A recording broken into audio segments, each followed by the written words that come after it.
Greetings, Word Horde. We're here with an exciting option for you, a version of our podcast without any ads. That's right. No advertising interruptions, just the content you love, ready to go in your favorite podcast apps like Spotify and Apple Podcasts. It's another way to support the show, ensuring that we keep bringing you the word stories and language explorations that you love. Try it at waywardradio.org/ad-free. And it's affordable. For just a small subscription fee, you can enjoy A Way with Words uninterrupted, except by us. Plus, it makes a great gift. Know somebody who loves language as much as you do? Give them the gift of words. Easy to sign up, easy to enjoy. It's the same A Way with Words, just streamlined for your listening pleasure. Go to waywardradio.org/ad-free. Support us, support the show, and enjoy an ad-free listening experience. waywardradio.org/ad-free. Thank you. You're listening to a special edition of A Way with Words, the show about language and how we use it. I'm Grant Barrett. And I'm Martha Barnett. Today, we're listening back to some of our favorite discussions with some of our youngest listeners. They have a way of making you take a second look at familiar words and phrases. Hi, who's this? Aya, Aya, where are you calling from? Virginia. Virginia. Well, welcome to the show. Do you have a question for us, Aya? I wanted to know if high and dry is a good thing or a bad thing. Is high and dry a good thing or a bad thing? Well, what got you to wondering about that, Aya? Because a week ago we called one of our families and we asked them if they're high and dry because there was a storm coming. Oh, okay. And so you wanted to know if they were safe. I thought it was a bad thing. Oh. So what do you think high and dry means? I think it's a bad thing because it's not good to leave something when you just started it. You leave your partner high and dry. Oh. That is a good life lesson. You nailed it, Aya. It's not good to leave people stranded, is it? Nope. So, Aya, the thing is that high and dry can mean a couple of different things. It can be a good thing? It can be a good thing if something is safe, like if your friends are high and dry and they're away from the flooding, then they're safe. But if you're a fish, you don't want to be high and dry. Or if you're a boat that's supposed to be in the water, but the storm throws you up on the hill far inland. Or a mermaid. Right, or a mermaid. Yeah. Exactly. No, she doesn't want to be thrown into the land, right? She would be high and dry, and that's not where she belongs. Yep. So your idea that it's bad is sometimes true, but it's also sometimes good. Thank you. Yeah, so the answer is basically that it depends on the situation. Yeah, you'll always have to listen to the words around it, the sentences that are being said near high and dry, to really understand what someone means when they say high and dry. Thank you. Good. Thank you for your call. Thank you for talking to us, Aya. Thank you. You're welcome. Call us again sometime. Okay, I love you guys. I love you too. Oh, Bye-bye. love you too. Take care now. Bye. Oh, my heart, how cute was that? Right? How adorable. And I think you summed it up really well, Grant, the fact that words change their meaning depending on context. Mm-hmm. Yeah, and we also hear from teenagers whose language is just a little bit different from their parents, like in this call from 13-year-old Sophia. Well, I have a question about this term that my sister and I use, and actually some of my friends. Whenever we're going to Google something, we always say, let's search it up. Let's search it up on the internet. And my mom, who is a speech pathologist, she is always correcting us, and she's saying, like, no, it's not search it up, it's look it up. And so we were wondering, like, is it something that just we say? Is it wrong? And yeah. How long do you think you've been saying search it up? Honestly, since I can remember. Okay. It's what I've said. And your mom, her protest is it's not the way that she says it, so she feels like it's wrong? Yeah, she says that it's look it up or just search it. Mm-hmm. Not search it up. All right. Well, one nice thing about this show is we have listeners from all over. And when I search all of our email, our phone calls and stuff, I can find this has come up before. So I know, even without searching the whole internet, that you are not alone and that other people say search it up too, meaning to look something up on the internet. It can sound Okay. wrong to somebody's ears who's used to phrases like look it up or hunt it up or dig it up, but it's new. It's a new language change, and I congratulate you on noticing it, or your mom for noticing it. And it is literally used by zillions of people. A zillion is a really big word. Well, that's Big really, number. thank goodness. But the thing is, it's language change in motion. It is language happening right Yeah. in front of us. And it does tend to be younger people, typically under the age of, say, mid-20s. Not always. Obviously, these are just ballpark numbers. And it definitely is on the model of look it up or read it up, read up on it or hunt it up or dig it up. And there's an Oh. interesting thing happening here. People are bothered, I think, most of all by the it in there. People are a little less bothered by search up, although that also sounds weird. But I don't see that much difference between search for it on the internet or search it up on the internet. It feels like the same thing to me, except with one little caveat. Sophia, I have a question for you. If you were searching for the answer in a book, would you still say, I'm going to search it up? Ooh. I don't think I would. I think it depends. You Mm-hmm. would I say think I would, look it up? yeah, I would probably say look it up or just try to find it. I don't know. That's interesting, yeah. It is exciting to watch those subtle changes in language happening right under our feet. We'll be back with more calls for you in a moment, but first we need to make a request. Help us keep bringing you more episodes with a gift to the nonprofit that produces this show. Go to waywardradio.org, click on the big green donate button, and give what you can. You're listening to a special edition of A Way with Words, the show about language and how we use it. I'm Grant Barrett. And I'm Martha Barnett. On today's show, we're featuring calls from our youngest listeners. Ben phoned us from South Dakota. He sounded like he was traveling with his family, and he was curious about something he'd seen along the way. Hi, this is Ben. We're calling you from Rapid City, in just outside of the Black Hills in South Dakota. Oh, nice. Wow. Okay. I just wanted to talk with you guys about sundogs. Sundogs. It's basically just a sun, the sun, right? And then it has a rainbow around it. Oh, yeah, nice. Mm-hmm. What got you to thinking about that? Well, we were driving to Cincinnati on a trip. We saw one on a freeway, so we were just thinking about it, and then we called. And here we are. So, yeah. So you want to know where we get sundog and why we call that kind of glowing ring around the sun a sundog? Yes, exactly. Okay.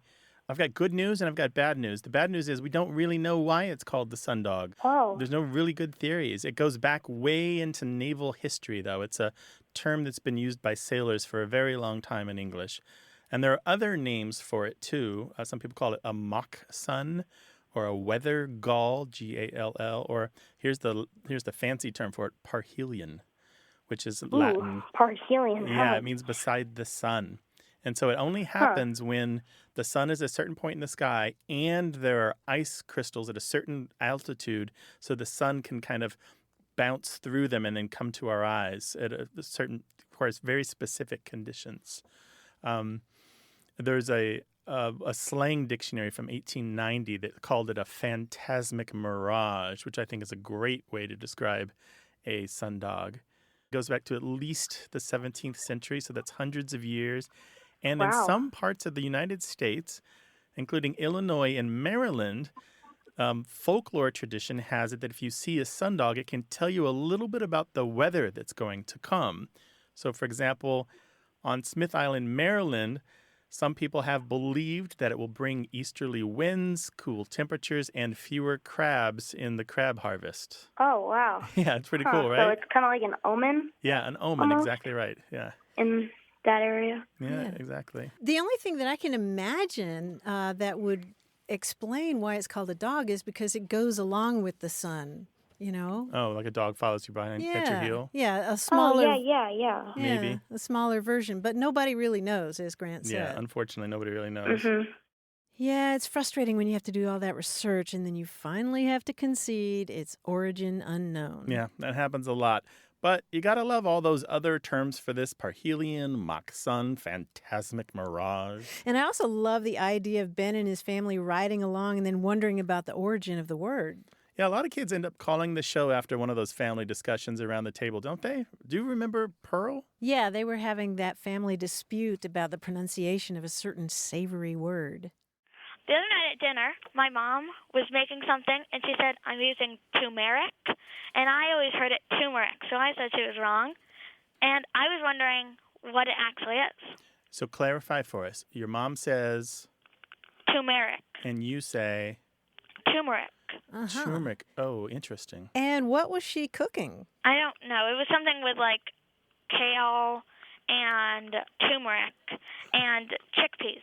And I wonder where she learned turmeric. Did you ask her about it? I think she just grew up, like, talking with that word. Uh-huh. And where did you learn your pronunciation? I think probably from my dad and just, like, my friends and parents. Okay. Gotcha. Uh-huh.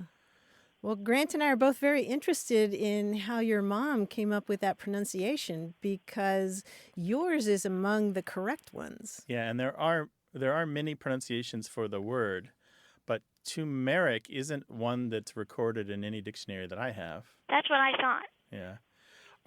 Pearl, are you saying the R there before the M when you say the word? I'm not sure I'm hearing it.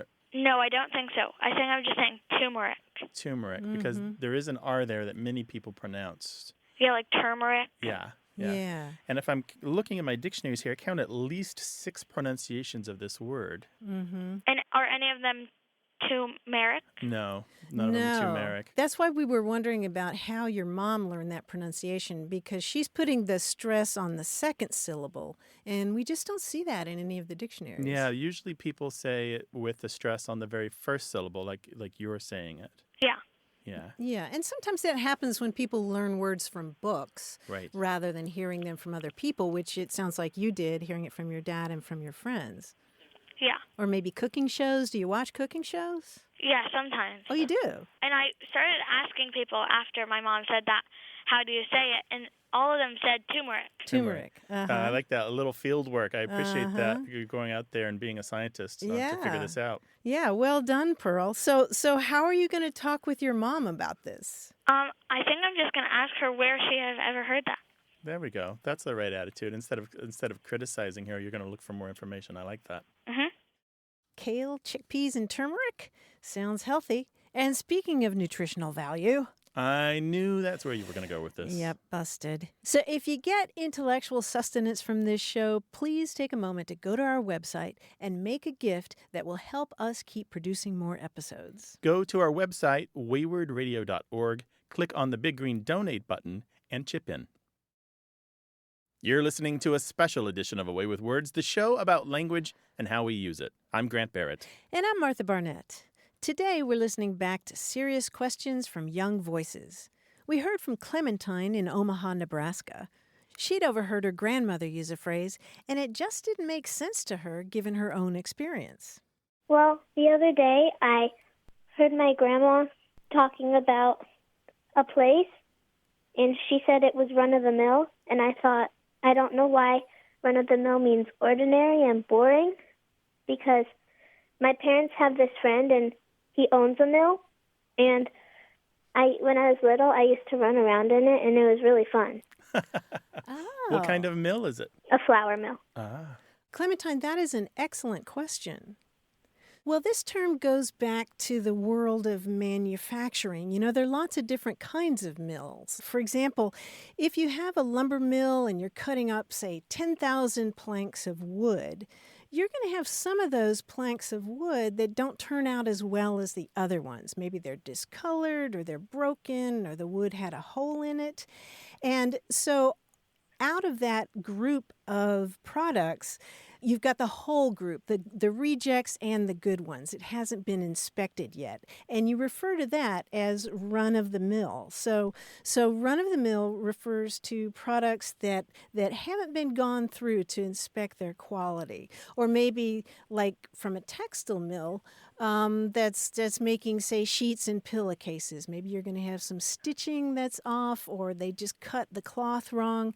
And that whole big group of sheets and pillowcases, before you start sorting them out and finding the ones that are bad, that's run of the mill. It's the whole run. Yeah, so a run here is any group or set of items that are manufactured together, things that are made all of the same kind. So that's one run, and you might have another run on another Yeah. day. Yeah, or you might talk about a run of newspapers being printed up one day, or a run of books being published. Or a run of bad luck, where you have a lot of bad luck in a row. Yeah, that's a good point, Grant. And so it's not really the same as running around a mill like you were doing. Does that make sense? Okay.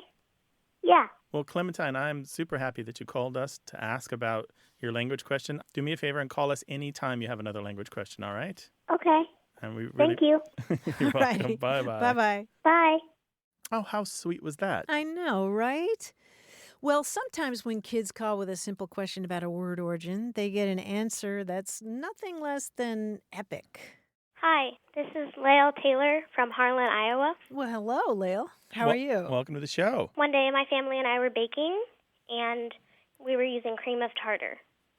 And this, for some reason, reminded me of tartar sauce. Mm-hmm. And so we looked up the definition of tartar, like your teeth, and tartar sauce, like leftovers of wine. And then we looked up the definition of tartar sauce, and it had nothing to do with either of those things.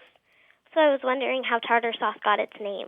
Oh, wow, yes. This is a great question. It's a great question, and you sound like you have a fun family. Yeah, we do. And you did a lot of your own research, so bravo for that. We appreciate that. Mm-hmm. All right, you're right. There are two different words that sound a lot alike here, that each of them gave a word that looks like tartar to different parts of the English language. So you mentioned something about wine, and that's the one I want to start with. When we use cream of tartar to cook with, it's actually a white residue left over from winemaking that comes from the inside of the casks. And somehow somebody figured that you could use it for baking. That word tartar, T-A-R-T-A-R, comes from a Latin word tartarum. And it is unrelated to some of the other tartars that we're talking about. It is also, however, the one for tartar on your teeth because it looks a lot like that white substance you get when you haven't brushed in a while, right? Yeah. Yeah. So the cream of tartar and the tartar on your teeth are related, and they go back to a Latin word tartarum, and that means the white crust that forms during the winemaking process inside the cask. All right. And then we have other tartars happening here. And we have to start with the people known as the Tartars, T-A-R-T-A-R, and sometimes called the Tatars without the first R. And they were a huge 13th century army of Mongols and Turkic people who were led most famously by Genghis Khan, if you know who he is. Not really. He was the warrior to end all warriors. He was one of the most savage leaders of military that has ever existed on this earth, according to legend anyway. Yeah. So a really big deal. And so this army, get this, they would take meat and put it under their saddles while riding their horses all day, and the meat would be cooked through friction and the saltiness of the horse's sweat. Kind of Really? cured and cooked at the same time. Yeah, and they would eat Ew. it. So Ew. it was still technically raw, but it was somehow, I don't know. This is what they did. All of the resources I have say that this happened. I would like to know how they know that the Tartars put raw meat under the saddle of their horses and then ate it after a while. In any case, so that became a dish known as steak tartare. Have you ever heard of this? Kind of. Well, the Germans in Hamburg, Germany, in the medieval times, later created a raw meat dish that we call steak tartare. And they mimicked this dish from the Tartars, the Mongols and the Turkic people, and they added some seasoning to it. So they took the raw meat and they added mayonnaise and pickles and onions and olives and capers and some herbs. And this kind of spice that they added to it is what we now call tartar sauce. So it's kind of like what you add to steak tartare without the steak. Does that make sense? Wow. Yeah, so the tartar sauce mimics the spices and flavors that were added to steak tartare originally in the medieval times. How about that? That's a really, really long history. And can I give you one more thing, Leo? Yeah. Ultimately, the same raw meat dish made in Hamburg, Germany, became what we know as hamburgers today. Later, of course, shaped into patties and cooked, but still, ultimately, its origins go back to medieval times with these Germans mimicking this tartar dish. Whoa. There's lots more to come, but first, there's nothing we'd like better than to fill your podcast feed with lots more episodes of A Way with Words. But to do that, we need your help. Please go online to waywardradio.org, click on that big green donate button, and give what you can to help us keep producing shows that will educate and entertain you. You're listening to a special edition of A Way with Words, the show about language and how we use it. I'm Martha Barnett. And I'm Grant Barrett. Today we're revisiting thoughtful questions from some of our youngest callers. Well, if all these years doing the show together have taught us anything, it's that if you speak a language, you're going to be curious about it. It doesn't matter how old or how young you are. Hi, my name is Leah, and I'm calling from Argyle, Texas. Leah, Hello, Leah. welcome to the show. Hi, thank you. What can we do for you? Okay, well, one day my sister was getting in the car and she asked my mom, "Can I sit in the front seat?" And my mom was like, "No, absolutely yes." No, and I was wondering why did she go, no, yes? Why is she disagreeing with herself, right? Yeah. What do you think the answer is? I think she just meant yes, and she wanted my sister to believe her. Yeah. Oh, that's so interesting. You must be really observant, Leah, because Yeah. a lot of people hear that and it just passes over their heads and they don't notice that sometimes we do say yes and no in the same sentence, but there's not really disagreement there. There's not really a conflict between those two words. So let's run through this. So what was happening was you're in the car with your mom and your sister, and your sister asked if she could sit in the front, Yes. and then your mom said, She said, no, absolutely yes. No, absolutely yes. Oh, it's so perfect. So there's this thing where we are agreeing with something at the same time we're disagreeing with something else. So the no is a way of saying, I'm disagreeing with you that it might be a problem. I'm saying, no, it doesn't matter to me whether or not you sit in the front, or no worries that you sit in the front, or no, I don't care if you sit in the front. And then you're saying, yes, you can sit in the front. Yes, it's fine to sit in the front. Oh, So there's okay. there's the surface thing that you're saying on the top, and there's the underneath thing that you're saying behind that. And so your yes and no work with both parts of that. Okay. And do you find yourself doing that too, Leah? Yeah, Yeah. I do it myself too. Oh, yeah. Yeah, Leah, I often hear people say, yeah, no. Yeah, I actually did that this morning. You did? What was it? What were you talking about? We were actually talking about the podcast, and then Mom was like, "Are you going to face up?" And I'm like, "Yeah, no." Oh, there we go. And you didn't, and you're doing Perfect. great. Yeah. Perfect. You sound like you have an interest in language and linguistics, huh? Yeah, And how old are you, Leah? I'm 9. And you're in, let's see, 3rd grade, 4th grade? 3rd grade, yeah. 3rd grade. All right. Well, Cool. I got to say, you're brave to call us. You did super well, and we were really happy to take your call. Thank you. Call us again sometime, all right? Okay. Grant, you mentioned that Leah was brave to call us. So what is the word that sums up feeling brave and scared and excited about something all at the same time? We heard from one girl, her mom, and a whole class of 5th graders who wanted to know the answer to that question. It's Mary Lou, and we're calling from the quiet corner of Connecticut. Hi, Mary Lou. What's the quiet corner of Connecticut? Yeah, which corner is it? The quiet corner of Connecticut is the northeast corner of Okay. Connecticut. Okay. And what makes it so quiet? Away from the city. It's away from the city. We have beautiful fields and pastures and lots of cows. Okay. Well, they're not very quiet, are And so they? you and the cows had some questions for us? Well, me, the cows, my daughter, and Oh. actually we're here with her whole 5th grade class. Oh, nice. Oh, wow. So I'm going to ask Nina to ask you what her question is, if that's okay. Yeah, sure. I'm looking for a word for how I feel right now, which is nervous and excited. You're looking for a word about how you feel right now, which is nervous and excited. So it's a combination of the two things. You're eager to talk with us, but you're also nervous? Yes. Okay. Well, that's a great question. Mm-hmm. And have you thought of some other words and then rejected them? Some like anxious and stage fright. Yeah, anxious. Stage fright's a good one, but it Like it doesn't feel right. doesn't feel right. What about butterflies in your stomach? That's good. But we're wondering if there's one word that would bring that feeling together. A word like bittersweet that has 2 emotions in one word.